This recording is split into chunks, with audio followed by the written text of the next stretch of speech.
साईं अब्दुल्लाह मिठड़ो आज दाई वियो करे, देस हिन खे हो छॾे दिलबर असां खां वियो परे। साईं अब्दुल्लाह मिठड़ो आज दाई वियो करे, देस हिन खे हो छॾे दिलबर असां खां वियो परे। हा देस हिन खे हो छॾे दिलबर असां खां वियो परे। ओ हाफ़िज़ुल क़ुरान हो ऐं क़ारिउल क़ुरान हो, नेक सीरत ऐं बसीरत में अजब इंसान हो।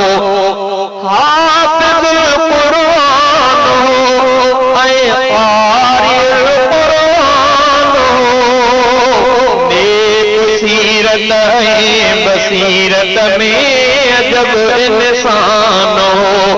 नेक सीरत ऐं बसीरत में अजब इंसान हो। आला रुतबन जो मालिक जी उन लाइ पियो जुरे, आला रुतबन जो मालिक जी उन लाइ पियो जुरे, देस हिन खे हो छॾे दिलबर असां खां वियो परे। साईं अब्दुल्लाह मिठड़ो आज दाई वियो करे, देस हिन खे हो छॾे दिलबर असां खां वियो परे। ओ सुन्नते नबविया जो पैकर उर्फ़ तन हिन दौर में, शान वारो मान वारो हो मिले कशमोर में। सुन्नते नबविया जो पैकर उर्फ़ तन हिन दौर में, शान वारो मान वारो हो मिले कशमोर में। कीन हाणे उन सिवा हितड़े अदा को फल सरे, देस हिन खे हो छॾे दिलबर असां खां वियो परे। साईं अब्दुल्लाह मिठड़ो आज दाई वियो करे, देस हिन खे हो छॾे दिलबर असां खां वियो परे। प्यारियो न्याणो ऐं पुटड़ा याद सभु उन खे करने, वहीं अकेलो तो छॾे बाबा हिते रोई चवने। ओ प्यारियो न्याणो ऐं पुटड़ा याद सभु उन खे करने, वहीं अकेलो तो छॾे बाबा हिते रोई चवने। वागत जी शाल जन्नत दे मिठा बाबा वरे, वागत जी शाल जन्नत दे मिठा बाबा वरे, देस हिन खे हो छॾे दिलबर असां खां वियो परे।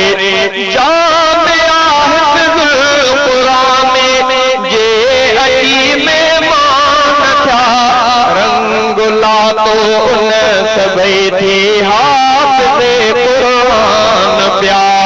जामिया हिफ़्ज़ुल क़ुरान जे अजी मेहमान थिया, रंग लातो उन सभई थी हाफ़िज़े क़ुरान पिया।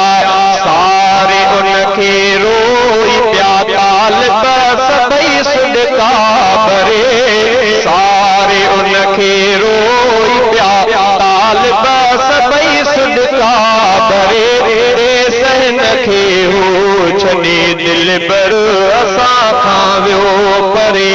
साईं अब्दुल्लाह मिठड़ो आज दाई वियो करे, देस हिन खे हो छॾे दिलबर असां खां वियो परे।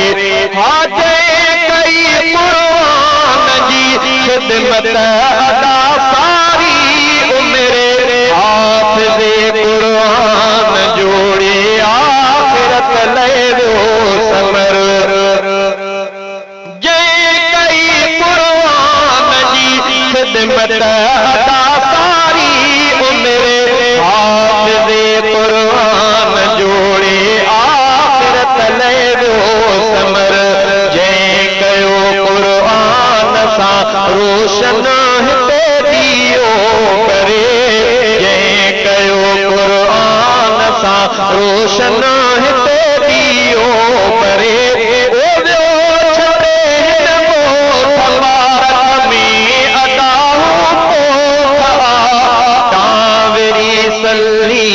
मही क़ुरान जी सापो कया वियो छॾे ॻोठ मारत में अदाहो कया तावरी सल्ली मही क़ुरान जी सापो कया जिने ॾिठी हीअ पोख प्यारी दिल उन्हीअ जी पई ठरे जिने ॾिठी पोख प्यारी दिल उन्हीअ जी पई ठरे देस हिन खे हो छॾे दिल बर असां खां ॾियो परे साईं अब्दुल्लाह मिठड़ो जुदाई वियो करे साईं अब्दुल्लाह मिठड़ो जुदाई वियो करे देस हिन खे हो छॾे दिल बर असां खां वियो